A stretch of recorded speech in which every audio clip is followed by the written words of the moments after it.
Ang programang ito ay rated SPG. Striktong patnubay at gabay ng magulang ang kailangan. Maaaring may masiselang tema, lengguwahe, karahasan, sexual, horror o droga na hindi angkop sa mga bata. Lilet, sisisihin ni Nanay Chato.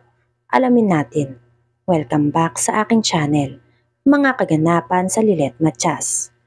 Magtutulungan na nga muli itong si Lilet at Bonnie.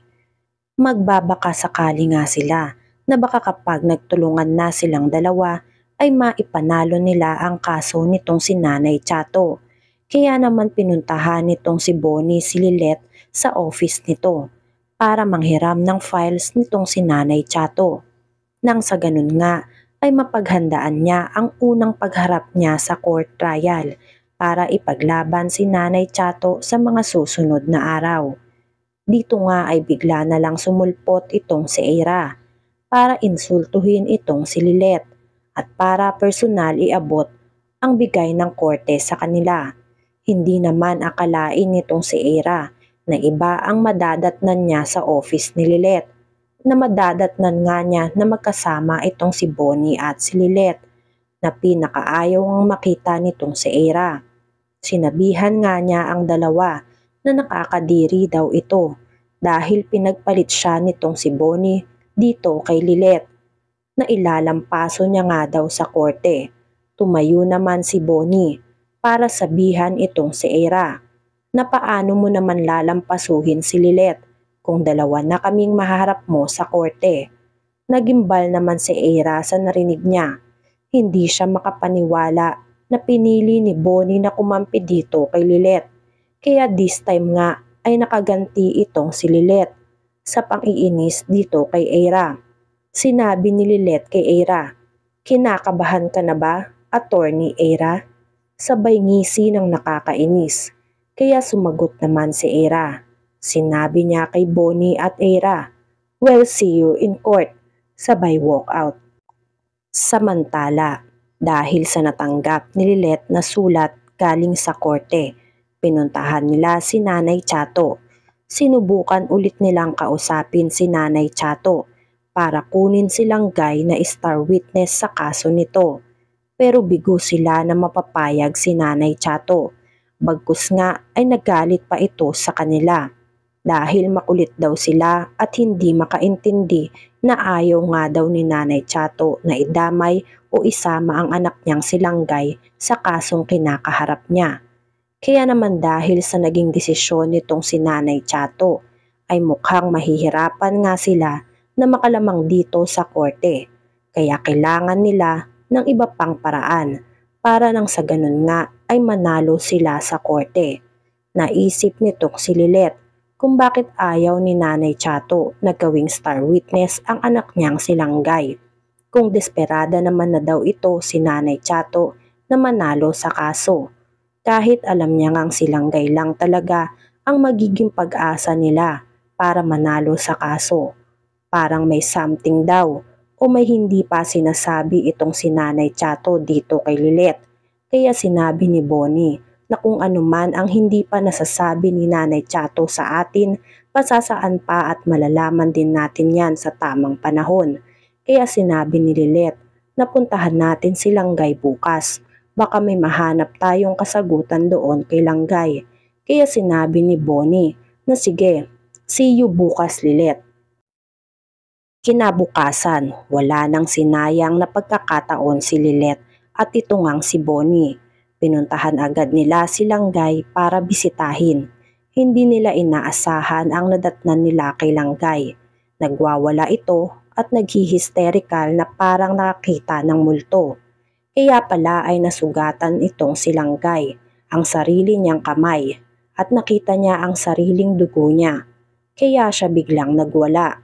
Nilapitan ni Lilet at Bonnie si Langgay para sana kausapin, pero bigla nila na lang itong nahimatay. Nataranta sila sa nangyari kay Langgay. Maya-maya nang magkamalay na si Langgay ay kinamusta siya ni Lilet kung ano ang nangyari sa kanya. Paulit-ulit na binabanggit ni Langgay si Nanay Chato na wala siyang kinalaman sa pagkamatay ng asawa nito, na walang kasalanan si Nanay Chato sa pagkamatay ng asawa niya. Kaya naman laking gulat nitong sila Bonnie at Lilet sa narinig nila kay Langgay. Kaya naman kinuha nila ang pagkakataon para itanong si Langgay kung sino ba talaga ang totoong pumatay dito sa asawa niya. Buong akala nila Lilet ay makakakuha na sila ng sagot dito kay Langgay, pero muli itong nag-hysterical at hindi na ulit makausap ng maayos. Kaya naman minabuti nila na wag na lang pilitin si Langgay dahil baka makaapekto pa o makapasama pa sa magiging baby niya. Kaya naman minabuti nila na pakalmahin muna itong si Langgay bago nila tuluyan umalis. Hanggang sa umuwi nga itong si Lilet at Bonnie ay niisip nila ang sinabi ni Langgay. Pabalik na lang daw sila bukas para malaman naman kung sasabihin na ni Langgay kung sino naman ang pumatay sa asawa niya. Samantala, nag-aya na nga si Kurt na pumunta o lumabas para mag-bar para malibang din itong si Lilet. Hindi nila akalain na makikita nila doon itong si Eira. Si Eira na wasak dahil nga sa nalaman nito na magtatandem na sa korte itong si Bonnie at si Lilet. Kaya naman pinagbuntungan nitong si Eira si Lilet ng galit niya. Dahil gusto daw talaga nitong si Lilet na makita si Eira na bumabagsak. Kaya naman nagawa niyang saktan si Lilet.